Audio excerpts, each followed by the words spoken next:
اللہ جب کسی بندے کی دعا کا انتظار کرتا ہے تو کچھ خاص نشانیاں ظاہر ہوتی ہیں۔ دیکھو، اگر اللہ کچھ محرومیوں کا ہماری ذات کا حصہ بناتا ہے تو بہت سی رحمتوں سے بھی ہمیں نوازتا ہے۔ اگر وہ کوئی داستان ادھوری چھوڑتا ہے تو بہت سے قصوں کو ان کے پرسکون اختتام تک بھی لے آتا ہے۔ زندگی اسی کا نام ہے، کچھ مل گیا اور کچھ کھو گیا۔ جو صبر نہیں کرتے وہ بے چینی میں مبتلا رہتے ہیں، اور جو صبر کر لیتے ہیں اللہ انہیں اپنی چاہت میں سکون دے دیتا ہے۔ تو پھر کیوں ظلم کر رہے ہو خود پر؟ اس کی چاہت کو اول رکھو گے تو وہ تمہارا ہر اختتام پر سکون بنا دے گا۔ تم واقف نہیں، شاید تمہارا رب سب کچھ کر سکتا ہے۔ یاد رکھو، جس سکون کی تلاش میں تم اوروں کے پیچھے بھاگ رہے ہو وہ سکون تمہاری اپنی ذات میں اللہ نے چھپا رکھا ہے۔ تمہیں تمہارے سوا کوئی مکمل نہیں کر سکتا۔ تم خود اپنی ذات کی تکمیل ہو، اور جس روز تم خود کو ڈھونڈ لو گے اس روز تمہیں اللہ مل جائے گا۔ اللہ ہمارے غموں اور پریشانیوں کو سمجھتا ہے اور ہمیں اپنی رحمتوں سے نوازتا ہے۔ مایوس نہ ہونا، جن کی مشکلات زیادہ ہوتی ہیں ان کی طرف سے رب کی محبت اور انعام بھی زیادہ ہوتے ہیں۔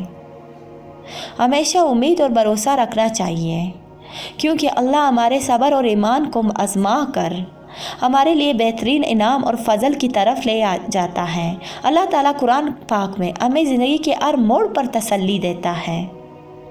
اس میں ہمیں یہ سمجھایا جاتا ہے کہ ہمیں نا امید نہ ہو، کمزور نہ پڑے اور اللہ تعالیٰ پر پورا یقین رکھیں۔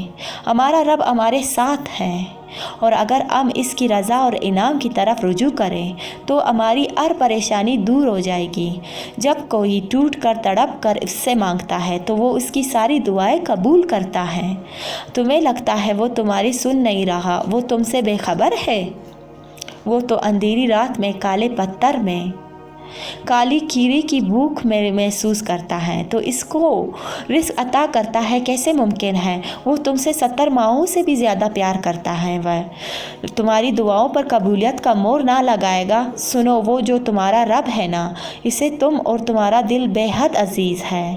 وہ تمہیں فقط تمہاری خواہش نہیں بلکہ وہ تمہیں چاہتوں کا پورا جہاں دینا چاہتا ہے۔ اپنے رب کی رحمت سے مایوس مت ہونا۔ جب اللہ آپ کا نصیب لکھتا ہے تو وہ اس نصیب میں یہ بھی لکھتا ہے کہ اس تقدیر کو میرے بندے کی دعاؤں کے سوا کوئی بھی نہیں بدل سکتا۔ ہم اکثر یہ سوچ کر پریشان ہوتے رہتے ہیں کہ اگر ہمارا مانگا ہوا کسی اور کو مل گیا تو حالانکہ اللہ تو پہلے سے ہی سب طے کر چکا ہے۔ یہ بھی کہ آپ کو آپ کے نصیب کا کیا ملنا ہے، اور یہ بھی کہ کن دعاؤں نے آپ کے دل کا حصہ بن جانا ہے، آپ کا نصیب بدلنا ہے۔ تو پھر آپ کیوں ان وسوسوں میں پھنسے ہوئے ہیں کہ کہہ دے دنیا ہم سے ہماری چاہ چھین نہیں لے؟ آپ کی دعاؤں کا محافظ تو اللہ ہے، اور اس کی حفاظت میں کس کا لکھا ہوا ہے کسی دوسرے کو کبھی نہیں مل سکتا۔ جو بلائی اللہ نے آپ تک پہنچانی ہے وہ آپ تک ہر حال میں پہنچ کر ہی رہے گی۔ جو معجزے اللہ نے آپ کے لیے مقرر کیے ہیں وہ معجزے ہو کر ہی رہیں گے۔ کوئی بھی اس اونی کو نہیں ٹال سکتا سوائے اللہ کے۔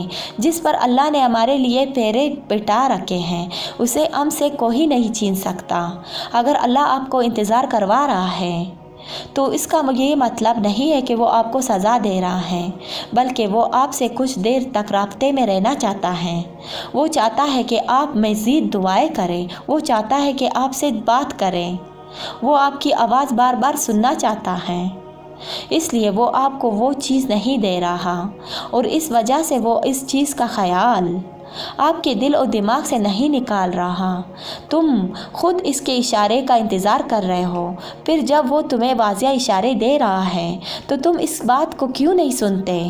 وہ آپ سے چھین بھی نہیں رہا اور آپ کے قریب بھی نہیں آنے دے رہا، تو اس کا مطلب ہے کہ وہ آپ کی دعا کا انتظار کر رہا ہے تاکہ وہ آپ کی دعاؤں کا جواب اپنے کن سے دے دے۔ تو آپ کیوں اداس ہیں، کیوں مایوس ہوتے ہیں؟ بس اپنے آپ کو کچھ وقت دیں اور اس وقت تک دعا کرنا بند نہ کریں جب تک وہ کن نہ کہہ دے۔ آپ کس قدر پریشانیوں اور رنج و آزمائشوں سے گزر رہے ہیں انہیں نہ کوئی سمجھ سکتا ہے، نہ کوئی آپ کے لیے محسوس کر سکتا ہے، نہ کوئی آپ کی تکلیف میں وقتاً آپ کا ساتھ دے سکتا ہے۔ یہ دنیا انسانوں سے بری ہے، یہاں سب اپنے اپنے مسائل میں گھرے ہوئے ہیں، نہ آپ ان تکلیفیں سمجھ سکتے ہیں، نہ وہ آپ کی غم آنے میں، غانے میں، تکلیف آنے میں، لیکن ان کا مقصد وقتاً تب پورا ہوگا جب آپ اپنی توجہ اللہ کی طرف مرکوز کر کے اس کو اپنا مسیح سمجھیں گے، اسی سے فریاد کریں گے، اسی سے مدد کی امید رکھیں گے۔ تب آپ جانیں گے کہ حضرت یعقوب نے یہ کیوں کہا تھا، میں اپنی پریشانی اور اپنا غم کی فریاد اللہ ہی سے کرتا ہوں۔ اللہ تعالیٰ نے قرآن مجید میں فرمایا کہ بس اس میں کوئی شک نہیں کہ مشکل ہی کے ساتھ آسانی ہے۔